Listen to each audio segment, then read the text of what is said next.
Kia ora and welcome to our module on networking, a vital skill for every entrepreneur and one I personally despise. I have never been any good at this, but building relationships and support systems is essential for your business to survive, thrive. When you're starting out, you might not know anything at all, like I didn't, so you need to lean on those with experience or skill sets that you don't have. You've probably heard the saying, it's not what you know, it's who you know, and my experience, that is depressingly true. But if you're a new entrepreneur or new to an industry, a really crucial question here arises. How do you even get involved with these people? For a new entrepreneur with no industry connections, that's super daunting. And when you ask people and they simply say, oh, get out there and network, what does that even mean? I'm not a huge fan of it in the traditional sense where you're all in a room, you're all drinking some god-awful wine and somebody comes along, shoves a business card under your nose and say, hey, I'm such and such and da-da-da, what do you do? And it becomes a transactional relationship. That doesn't work. So let's explore techniques that will help you overcome the fear and uncertainty that surrounds these commercial relationships. Because building authentic, meaningful connections is not just important, it's actually a really satisfying part of building a business. And I have a number of wonderful friends that I have only met through work that I wouldn't know otherwise, and they are just incredible. So here's what I do. Number one is identifying where and how to network. I used to go to every possible conference and meeting and event or festival or whatever that came up because I thought I would miss out if I didn't go.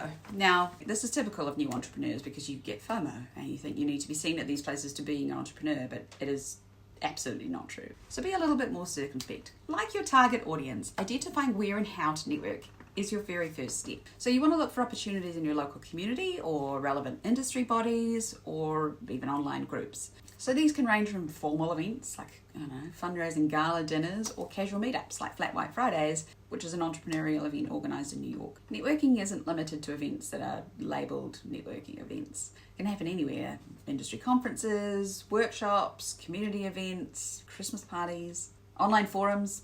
What is social media if not one massive networking party a lot of the time?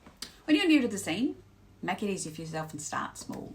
So attend local business gatherings like BNI, for example, or small-scale industry meetup. They are less intimidating, a more comfortable environment. You will have less people who will come up and shove a business card in your face, and they'll just help ease you into something that's inherently foreign. Consider those online networking opportunities too, particularly if you are introverted. So webinars, virtual conferences, of which there are many nowadays, online forums, if you're that way inclined, they can be really great places to connect without in-person interactions. I get social anxiety in times, and I'm always so impressed by people who can just have a conversation about anything with anyone. Not something I'm good at. So if you ever meet me in person, I'm awkward. I promise I'm not being rude. I'm just genuinely awkward. Anyway, having a personal plan for networking is quite important. So what do you want to actually achieve with the networking? Are you just going to be seen, or are you going to achieve an outcome?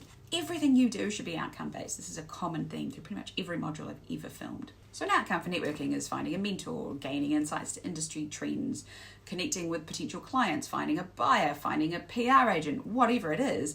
If you have a specific goal for each event, whether it's just have a meaningful conversation with at least one key attendant, that makes the experience less overwhelming because you have a goal, you can get in, do it, get out. Or you can get in, do it, relax, and enjoy the rest of the evening. So before attending an event, the best practice you can do is research who will be there. I've never done this, but you should do this. Particularly important if it's a big event like Expo West, for example. Who do you want to see? Who do you want to talk to? If there are specific individuals you want to meet, learn about them and their businesses. Learn a little bit about them in a non-stalkery way. Don't learn the names of their children. Bit of a stalkery thing to do, but learn more about them because this preparation will help you with that small talk and then initiate those more meaningful conversations. Also, be clear about what you can offer. Networking is a two-way street. Do not go into that room just to ask for stuff. That's a little bit like the mentoring conversation. You always have something valuable to offer someone, even if you don't think you do. I promise you do. So what is that? That's why tailoring your conversation is useful, because what you have to offer is probably different to each person. Think about your introduction. Your introduction is your first impression in a networking context. Probably the question you're going to be asked is, what do you do? So your response should be concise but compelling. And this is where I talk about your elevator pitch a lot. And if you've ever been in a group mentoring session, you know what I mean. Every group mentoring session that I run starts where each mentee gives a 30-second explanation of who they are and what they do. And I don't mean, hi, I'm John and I make wooden trains. I mean, they have to talk about why they do what they do. So I used to introduce a teak saying, I make cosmetics, or I run a cosmetics company, and I would say it in that way. I'd be like, I make cosmetics and I know it's frivolous and stupid. And people were like, oh yeah, cool. But when I changed this up And my most famous introduction was when I met former President Obama. And he said, oh, so what do you do? Because I was part of their Obama leaders thing. So we were all doing amazing things in this room. And I felt like the one there who was so not deserving. And I said to him, I'm ridding the world of plastic bottles. And he was like, oh, wow. And how are you doing that? And that question led into a further discussion. Whereas if I said, oh, I run a cosmetics company, he'd have been like, so practice. You want to have a brief statement about who you are, what you were doing, but why you were doing it is the most important thing. Don't overstate it though, because then you have to explain it and it might make you feel awkward. So have something prepared and rehearse it, but don't be too rehearsed. So there is too rehearsed, too robotic, like you're reading off a script. You know what you do. You know why you do it. This is you. This is in your heart and soul. You know this. So don't get too wound up about it. It's totally normal to fear stumbling over words or combining two words together to get a whole new word that doesn't exist in the first place. So to combat this, practice in a low pressure environment. Talk with your friends and family. Get comfortable with a few key points you want to convey about your business and yourself. Get comfortable with your ask. Like anything, practice makes perfect, and this preparation will make you feel more comfortable when the time comes to introduce yourself and then your ask. Because asking people for things, that's hard to begin with. Engaging with people, which is such a corporate term. Connecting with people, I don't know, talking, building relationships with people at networking events can be really nerve-wracking. But networking is just about connecting with people. It's building relationships. It's like building a friendship. And it can be really enjoyable when you approach it with the right mindset. I talk about how much I hate networking, and that is stupid because I actually don't when I think about it. What I hate about networking is the cliche jammed in a room with a bunch of business bros and finance bros, and they're all shoving their business card at you and saying, oh, how can you help me? I don't go to those sorts of networking events. I don't actually hate networking. I actually really love meeting people. So approach it with that positive mindset. And some things that will help you do this is to listen. Don't get excited about what it is you're going to say. I know I just got you to prepare. But first up is listening. Active listening. And this is something you are likely to hear about in a therapist's office, for example. But a lot of people will listen to someone else talking, but are actually focused on what they're going to say next. So don't really hear what people are saying. Pay attention. Ask open-ended questions, show interest in these stories. This will help you build a connection, but it also takes the pressure off you having to respond. If you are so panicked about what it is you're going to say next, you're going to miss all the potential questions or future offshoots in that discussion and the things they're saying because you're panicking. Listen, be yourself. I used to feel like I had to put on like a human suit before I belonged in these rooms, and that is a very common feeling. But the only useful connections to you are authentic ones, and the only authentic connections are formed when you are you. Who cares about rejection? Not every interaction you have will lead to a meaningful connection, and that's perfectly okay, and that's good because that doesn't waste your time. If someone isn't interested, it's not a reflection on you or your business. After the event, after you've got through all of that stress, well done, follow up. Lots of people don't do this. I will meet so many people in these sorts of opportunities. They really want something from me and they never follow up. I'm not going to chase you. So if you proposed a coffee meeting, follow up and ask for one. Building relationships takes effort beyond just the event itself because people meet so many people every day, then unfortunately possibly not going to remember you unless you follow up. And remember, it's about quality over quantity. You don't need to meet everybody in the room.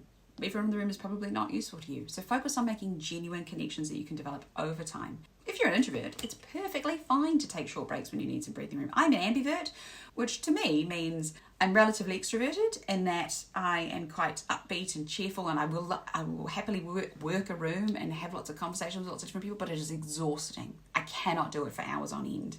Whereas an extrovert draws energy from other people and can maintain that level of energy for a long, long time. Introverts find it exhausting. So if you do, that's fine. Go and take a break. Something really impactful that's harder to do for some people than others is remember people's names.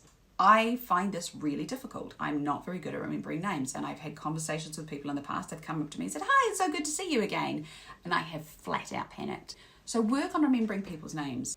It's helpful if you say it out loud after you meet them. It's helpful if you try and attribute, like Brienne wears pink top, for example. It's helpful if you attribute those sorts of things to that name because it's like a visual trigger in your brain. Say you go and meet someone and you trip over on the way there, you drop a glass, you say something stupid, that's okay.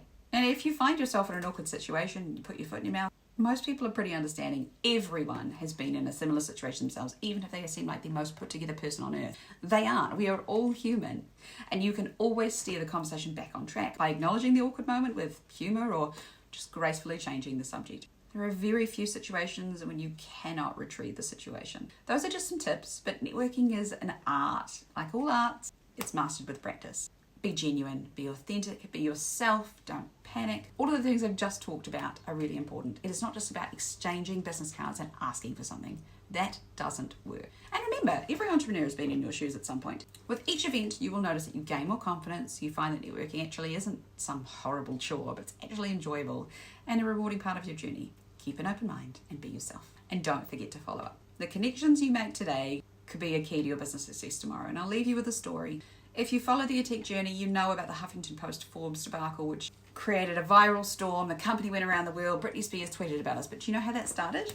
I met a wonderful woman in Hawaii who I am still friends with today, who is friends with the CEO of the Intercontinental Hotel Group. She knows everybody. She knows everyone at the World Bank and the UN. She is someone I would have never in a million years thought she would pay any attention to someone like me. But not only did she think that what I was trying to do was interesting and resonated with her values, she's introduced me to so many people and given me so many opportunities simply through a totally offhand lucky chance of meeting her. And that could be you if you just put yourself out there.